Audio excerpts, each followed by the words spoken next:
Dear student, hope all of you are fine. ये हमारा chapter 5 है इकोनॉमिक्स का, मांग की लोच। इसकी हमने 2 वीडियो आपको पहले डाल दी हैं, पार्ट ए और पार्ट बी। अगर आपने अब तक नहीं देखी हैं तो उन्हें देखिएगा। इस चैप्टर में हम मांग की लोच के कीमत लोच का माप, कीमत लोच हमने मांग की लोच के बारे में पढ़ाया था। तो जो ये कीमत लोच है इसका माप कैसे करते हैं, इसका मेजरमेंट कैसे करते हैं, ये करेंगे। इसकी मांग की कीमत लोच को ज्ञात करने के हमारी बुक में 3 मेथड दिए हुए हैं, लेकिन अभी इस वीडियो में फिलहाल हम आपको 2 मेथड कराएंगे, कुल व्यय विधि और कुल प्रतिशत विधि। तो पहला जो मेथड है वो है कुल व्यय विधि, जो कि मार्शल ने दिया है हमें। ये मेथड किसकी देन है? मार्शल की देन है। इस विधि का जैसे कि नाम से ही क्लियर है, नाम क्या है? कुल व्यय। तो यानी कि कीमत और कुल व्यय की तुलना की जाती है। इस विधि के अनुसार मांग की लोच को मापने के लिए यह मालूम करना चाहिए कि किसी वस्तु की कीमत में परिवर्तन होने से उस पर किए जाने वाले कुल व्यय में कितना परिवर्तन किस दिशा में होता है। यानी किसी चीज़ पर अगर हम 100 रुपये खर्च कर रहे हैं और उसकी कीमत पर यूनिट एक इकाई उसकी 10 रुपये में आती है, अगर कीमत 11 रुपये हो गई या कीमत 8 रुपये हो गई, यानी कम भी हो या ज़्यादा भी, तब हम उस पर कितना 100 रुपये ही खर्च करेंगे या 100 रुपये हमारा कुल व्यय जो हम कर रहे थे उस पर वो घट रहा है या बढ़ रहा है, हमें ये ज्ञात करना चाहिए। तो हमें हमारे पास क्या आ जाएगी? मांग की लोच आ जाएगी। तो देखिए, यानी क्या 2 फैक्टर हुए हमारे, पहला कीमत और दूसरा क्या हुआ? कुल व्यय। कीमत के इसका मतलब क्या लेंगे हम? अप मतलब बढ़ने से, ठीक है, कीमत के बढ़ने से या कीमत के डाउन, कीमत के बढ़ने यानी अप होने से या कीमत के डाउन होने से। जब कुल व्यय पर कोई इफेक्ट नहीं पड़ता, कुल व्यय पर कोई प्रभाव नहीं पड़ता, जब पहला केस क्या बना? कीमत चाहे ऊपर जाए या डाउन, यानी कीमत घटे या बढ़े, कुल व्यय पर कोई प्रभाव नहीं पड़ रहा। यानी अगर हम किसी चीज़ पर 100 रुपये खर्च कर रहे हैं तो कीमत उसकी अगर 10 रुपये है तो कीमत चाहे कम हो जाए, कम होकर 8 रुपये हो जाए या ज़्यादा होकर 12 रुपये हो जाए, तब भी हम उस पर केवल 100 ही रुपये खर्च करें। तो यहाँ पर मांग की लोच कैसी होती है? ऐसी कंडीशन में ED = 1, मांग की लोच कैसी होती है? इकाई के बराबर होती है। क्लियर? मैं दोबारा बताती हूँ कि कीमत, आपको क्या देखना है कि कीमत कम या ज़्यादा होने से कुल व्यय पर कोई जब प्रभाव नहीं पड़ता तो वहाँ पर मांग की लोच क्या होती है? इकाई के बराबर होती है। क्लियर? मान लीजिए किसी वस्तु की कीमत 2 रुपये, हम उसकी 4 इकाई खरीदते हैं, तो कुल 4 इकाई खरीदी तो कुल रुपए हमने कितने खर्च किए? 8 रुपये खर्च किए।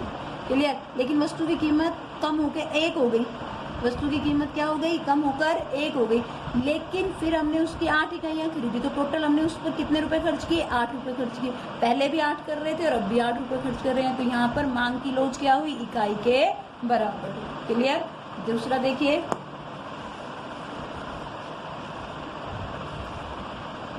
वही कीमत और कुल व्यय की हमें तुलना करनी है। कीमत के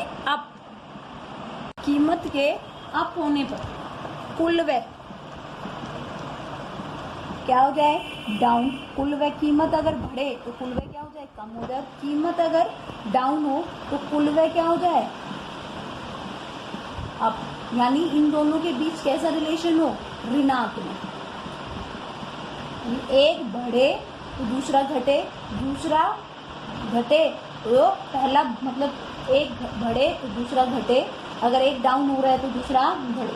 क्लियर? तो मांग की लोच ऐसी कंडीशन में कैसी होती है? मांग की लोच होती है इकाई से अधिक। मांग की लोच कैसी होगी? इकाई से अधिक। इसको हम कैसे डिनोट करेंगे? ये वाली कैसे डिनोट करते हैं? इकाई के बराबर = 1। ये वाली कैसे डिनोट करेंगी? Greater than 1। दोबारा से, कीमत के बढ़ने पर कुल व्यय क्या हो जाए? कम हो जाए। कीमत के कम होने पर कुल व्यय बढ़ जाए। यानी इन दोनों के बीच, देखिए इन दोनों एरो की तुलना करेंगे आप, इसकी और इसकी, दोनों में एक ऊपर जा रहा है, नीचे जा रहा है, कैसा रिलेशन हो गया? ऋणात्मक। इन दोनों की अगर हम बात करें तो ये डाउन में है तो ये क्या जा रहा है? अप जा रहा है। तो जब ऋणात्मक रिलेशन होता है कुल व्यय और कीमत में, तो कैसा, मांग की लोच कैसी होती है? इकाई के से अधिक होती है। क्लियर? इसे एक एग्जाम्पल की तरह लेते हैं। मान लीजिए किसी चीज़ की कीमत क्या है? 2 रुपये है भाई, कीमत कम होकर क्या हो गई? 1 रुपये हो गई। पहले हम उस चीज़ की 4 यूनिट खरीद रहे थे तो टोटल कुल व्यय कितने किया हमने? 8 रुपये। हमने इनकी क्या कर दी? मल्टीप्लाई कर दी। अब हम उसकी 10 यूनिट खरीद रहे हैं। कितनी यूनिट खरीद रहे हैं? 10। तो हमने क्या हो गया? क्या हुआ, 10 रुपये हो गए हमारे यहाँ। अब कीमत तो क्या हुई है, कीमत यहाँ पर देखेंगे आप तो क्या हुई है, कम हुई है, लेकिन कुल व्यय जो कि ये है हमारा, कुल व्यय को टी से भी डिनोट किया जाता है, टोटल एक्सपेंडिचर। टी हमारा क्या हो गया, बढ़ गया। क्लियर। तो यहाँ पर मांग की लोच कैसी पाई जाएगी, ऋणात्मक पाई जाएगी। क्लियर, सॉरी, मांग की लोच यहाँ पर क्या होगी, ऋणात्मक रिलेशन होगा, तब ED is equal to, sorry, ED is greater than 1। आगे देखिए थर्ड नंबर, जब कीमत के कम होने पर कुल व्यय भी क्या हो जाए, कुल व्यय भी क्या हो जाए, कम हो जाए। ठीक है, कीमत के कम होने पर कुल व्यय भी कम हो जाए, और कीमत के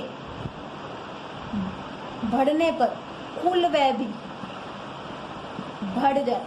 यानी दोनों एरो देखेंगे आप, दोनों कंडीशन में एक साथ जा रहे हैं। कैसा रिलेशन है इनके बीच, इन दोनों एरो के बीच और इन दोनों एरो के बीच, पॉजिटिव रिलेशन, धनात्मक। कैसा रिलेशन है, धनात्मक। यानी ऐसी कंडीशन जब हो कि कीमत के कम होने पर कुल व्यय भी कम हो जाए, कीमत के बढ़ने पर कुल व्यय भी बढ़ जाए, धनात्मक रिलेशन हो, वहां पर मांग की लोच क्या होगी, इकाई से कम। मांग की लोच क्या होगी, इकाई से कम। इसे हम बुक के एक एग्जाम्पल के जरिए देखते हैं। देखिए यहाँ हमारा एक टेबल गिवन है जो हमें दर्शा रही है। सी केस देखिए, जहाँ पर कीमत 2 रुपये से कम होकर क्या हो गई है, 1 रुपये हो गई है। क्लियर। मात्रा खरीदी जा रही है, 2 रुपये कीमत थी तो वो 3 किलो खरीद रहा था, कीमत कम हो गई। क्लियर। तो वो 4 किलो मात्रा खरीद रहा है, तो कुल व्यय पहले 6 रुपये खर्च कर रहा था वो, अब कितने, 4 रुपये। तो कुल व्यय क्या हो रहा है, कम हो रहा है, कीमत भी कम हो रही है और कुल व्यय भी क्या हो रहा है, कम हो रहा है। तो यहाँ पर मांग की लोच क्या होगी, इकाई के से कम होगी, इकाई से कम होगी। अभी हम इसका डायग्राम देखते हैं। देखिए भाई, जो अभी हमने आपको बताया उसी को हम डायग्राम के जरिए अगर हमें रिप्रेजेंट करना हो तो कैसे करेंगे। यहाँ पर देखिए भाई, ये यहाँ पर ओ एक्स पर टोटल एक्सपेंडिचर को दर्शाया गया है, ओ वाई पर प्राइस को दर्शाया गया है। अभी हमने बताया था 3 केस बताए थे, 1, 2 और 3। हमने क्या बताया था पहले, E D is equal to 1, E D. दूसरा बताया था E D is greater than 1, और third one is E D less than 1, यानी इकाई के बराबर, इकाई से अधिक और इकाई से कम। क्लियर। अभी देखिए, ये देखिए हमने लाइन खींची है। यहाँ पर मान लीजिए अगर कीमत यहाँ है, कीमत क्या है, यहाँ है, यानी इतनी अगर कीमत है, मान लीजिए कीमत n है, थोड़ी देर के लिए कीमत क्या है, n है, तो कीमत के घटने, घट गई कीमत, डाउन गई, क्या कुल व्यय पर प्रभाव पड़ा, नहीं पड़ा। कुल व्यय अब भी इतना ही है, पहले जितना था। कीमत बढ़ गई, यहाँ से यहाँ तक पहुँच गई, क्या कुल व्यय पर प्रभाव पड़ा, नहीं पड़ा। कुल व्यय अब भी इतना ही। तो यानी इस बिंदु से लेके इस बिंदु तक मांग की लोच क्या है, ED is greater, sorry, ED is equal to 1। मांग की लोच क्या है, इकाई के बराबर। अब यहाँ देखिए, मान लीजिए हम इसको अब यूँ कर देते। क्लियर। यहाँ पर कीमत यहाँ है, ठीक है। अगर हम इसको डायग्राम को अब आगे बढ़ाएं अपने को, तो अगर अब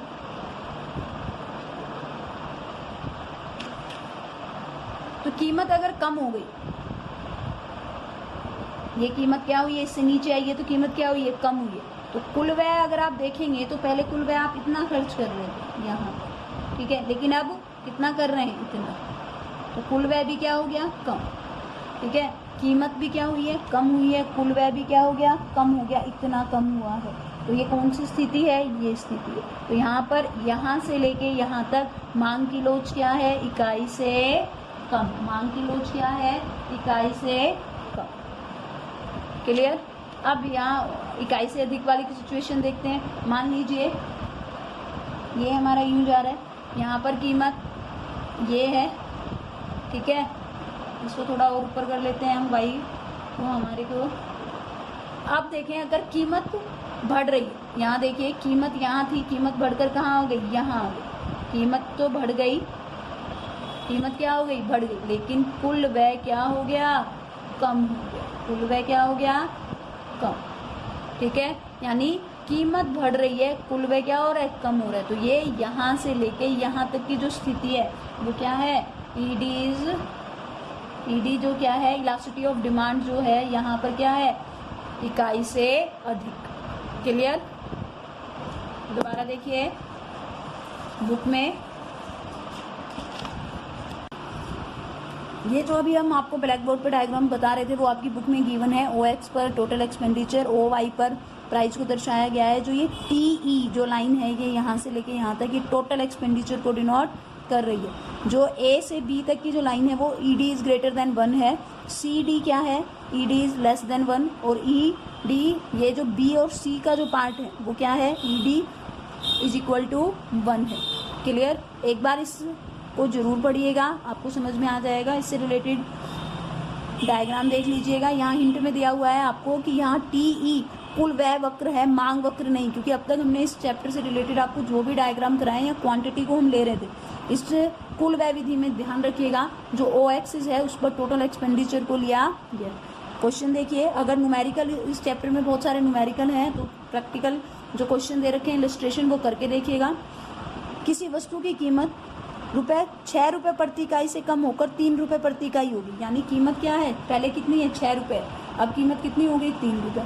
इसके फलस्वरूप वस्तु की मांग, पहले आप 6 रुपये कीमत थी तो आप 30 इकाइयाँ खरीद रहे थे, अब आप कितनी खरीद रहे हो, 60 इकाइयाँ खरीद रहे हो। क्लियर? अब देखिए पहले कीमत कितनी है 6 रुपये, 30 इकाई खरीदी तो टोटल आपने उस पर कितने रुपए खर्च किए, 180 खर्च किए। और अब कितने खर्च कर रहे हैं, अब भी 180 रुपये खर्च कर रहे हैं। तो यहाँ पर कुल व्यय पर क्या इफेक्ट पड़ा, कोई इफेक्ट पड़ा है, नहीं पड़ा है। तो यहाँ पर मांग की लोच क्या है, मांग की लोच क्या है, इकाई के बराबर। मांग की लोच क्या है, ED इज इक्वल टू 1। ये कह रहा है कुल व्यय विधि द्वारा मांग की कीमत लोच ज्ञात करें, तो उन 3 केसों में से एक होगा।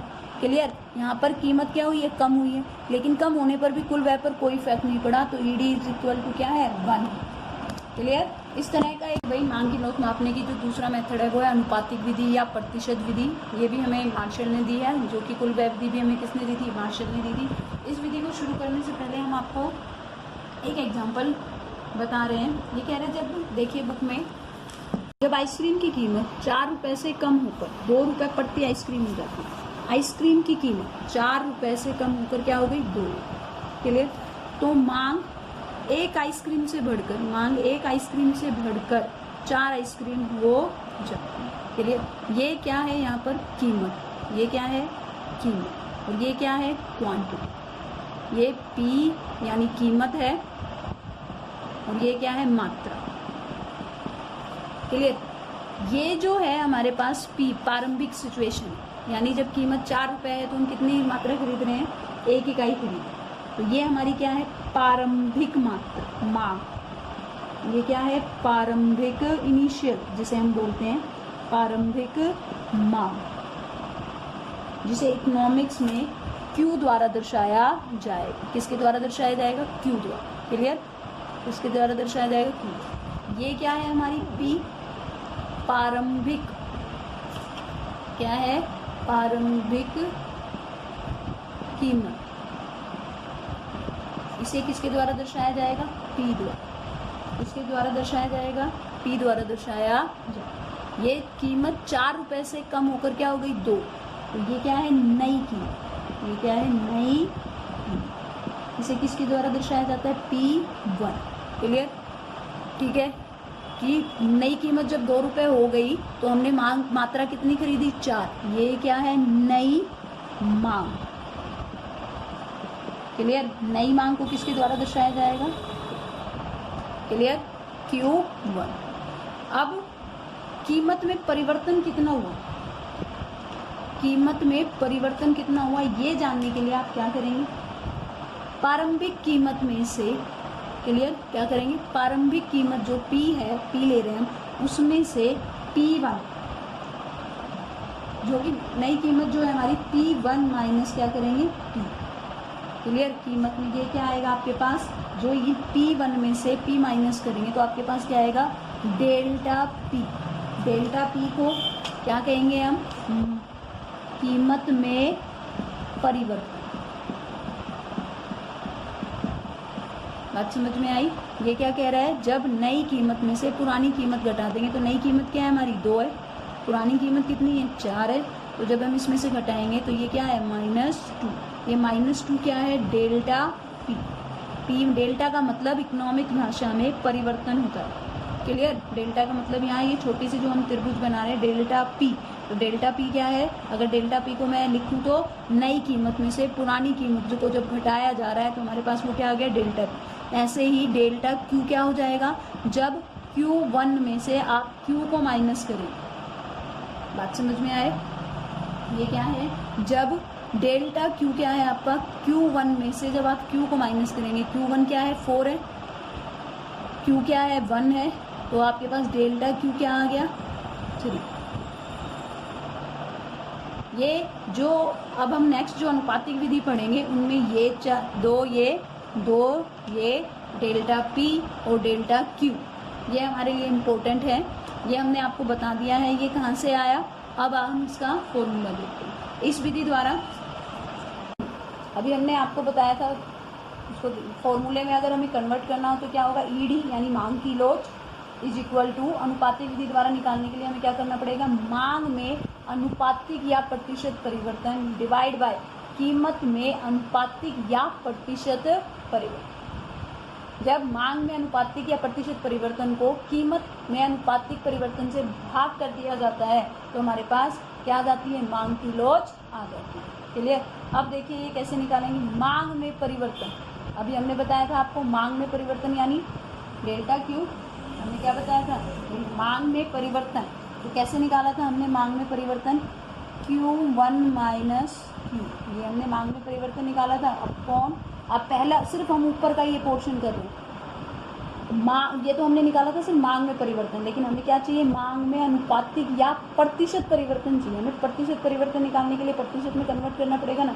तो जब हम प्रारंभिक मांग हमने क्या बताया था? Q से लेते हैं, Q मल्टीप्लाई बाय 100। आ गई बात आपको समझ में? ये Q क्या है, Q1 क्या है और Q क्या है ये हमने आपको बता दिया। ऐसे ही कीमत में परिवर्तन कैसे निकालेंगे? P1 minus P upon divide by P multiply by 100। ठीक है? अभी हमने आपको बताया था P1 माइनस P जब आप करते हैं तो आपके पास क्या आता है? Delta P।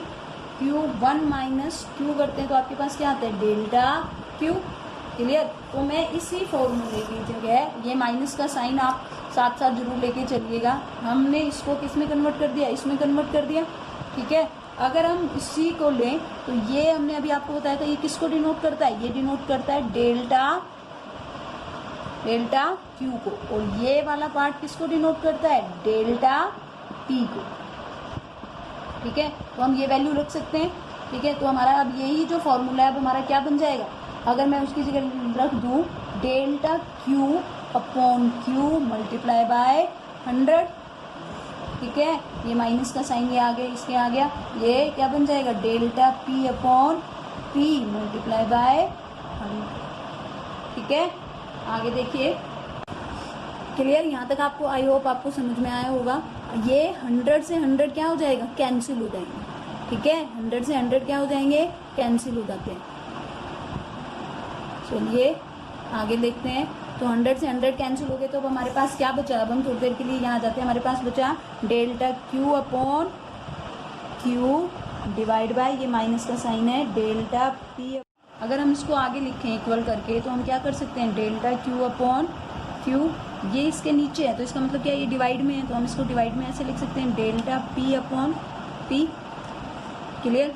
तो डिवाइड में जब होता है कोई चीज़ हमारे पास तो हम मैथ में हमने पढ़ा है ये माइनस चलेगा भाई हमारा आगे, ये जो कन्वर्ट हो रहा है इधर ये यहाँ पे आएगा। तो माइनस डिवाइड हमारा किस में चेंज हो जाता है? मल्टीप्लाई में चेंज हो जाता है। तो मल्टीप्लाई में जब ये चेंज होता है तो ये क्या, ये डिजिट क्या इसका क्या हो जाता है? रेसिप्रोकल हो जाता है। रेसिप्रोकल हो गया तो ये P ऊपर चला जाएगा और डेल्टा P क्या आ जाएगा? नीचे आ जाएगा। क्लियर? अगर अब ये नीचे आ जाएगा तो इसको और थोड़ा इजी बनाने के लिए या याद करने के दृष्टिकोण से हम P अपॉन क्या कर लेते हैं? Q, और डेल्टा वालों को हम एक साथ लगा देंगे तो delta Q upon delta P। ये फाइनली हमारा क्या बन जाएगा? फॉर्मूला बन जाएगा। ये स्टेप बाय स्टेप हमने बता दिया है ये कैसे आया। आपको याद रखने के लिए क्या है? मांग की लोच यानी ED is equal to ED ज्ञात करने के लिए आपको क्या करना पड़ेगा? माइनस का साइन लगाना पड़ेगा। P upon Q multiply delta Q upon delta P। Clear. इससे रिलेटेड न्यूमेरिकल देखिए, इससे रिगार्डिंग एक न्यूमेरिकल देखिए भाई। जब आइसक्रीम की कीमत 4 रुपये से कम होकर क्या हो गई, 2 रुपये हो गई। क्लियर। तो मांग 1 से बढ़कर 4 हो गई, तो मांग की लोच ज्ञात करिए किस विधि से, अनुपातिक या प्रतिशत विधि से। तो अभी हमने आपको ये बताया, इस फॉर्मूले की सहायता से हम क्या निकाल सकते हैं, मांग की लोच निकाल सकते हैं। देखिए हमें क्या चाहिए, P और Q। P क्या है, प्रारंभिक कीमत, और Q क्या है, प्रारंभिक मांग। तो माइनस का साइन आप आगे लेके चलेंगे। P यहाँ पे क्या है, प्रारंभिक कीमत। प्रारंभिक कीमत कितनी है, 4 है। प्रारंभिक मांग कितनी है, 1। डेल्टा Q हमने निकालना आपको बताया था, कैसे निकालते हैं, Q1 माइनस Q। ठीक है, डेल्टा Q कैसे निकालना है, Q1 माइनस Q। तो Q1 क्या है हमारा यहाँ पर, Q1 क्या है हमारा, 4 माइनस 1। तो क्या डेल्टा Q हमारा क्या हो जाएगा, 3। तो डेल्टा Q हमारा क्या हो गया, 3 हो गया। डेल्टा P कैसे निकालेंगे आप, P1 माइनस P क्या है, P1 क्या है, नई कीमत। तो 2 माइनस 4 यानी डेल्टा P क्या आया आपके पास, डेल्टा P क्या आया, माइनस का 2। तो हम यहाँ माइनस का 2। क्लियर। ये इससे ये माइनस कैंसिल हो जाएगा, 2 से ये 2 आ गया, कितना आया, 6। कितना आ रहा है, 6। 1 से ज़्यादा है, इकाई से ज़्यादा है, तो ये 6 के साथ आप क्या लिखेंगे, इकाई से अधिक। ठीक है। अगर आपका इस चैप्टर के जब आप न्यूमेरिकल करेंगे, अगर आपका आंसर 1 आता है तो आप क्या लिखेंगे, इकाई के बराबर।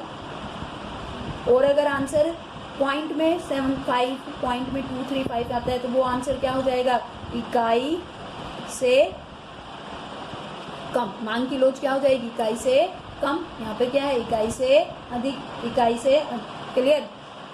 आई होप आपको समझ में आया होगा। इससे रिगार्डिंग न्यूमेरिकल कीजिएगा। Thank you.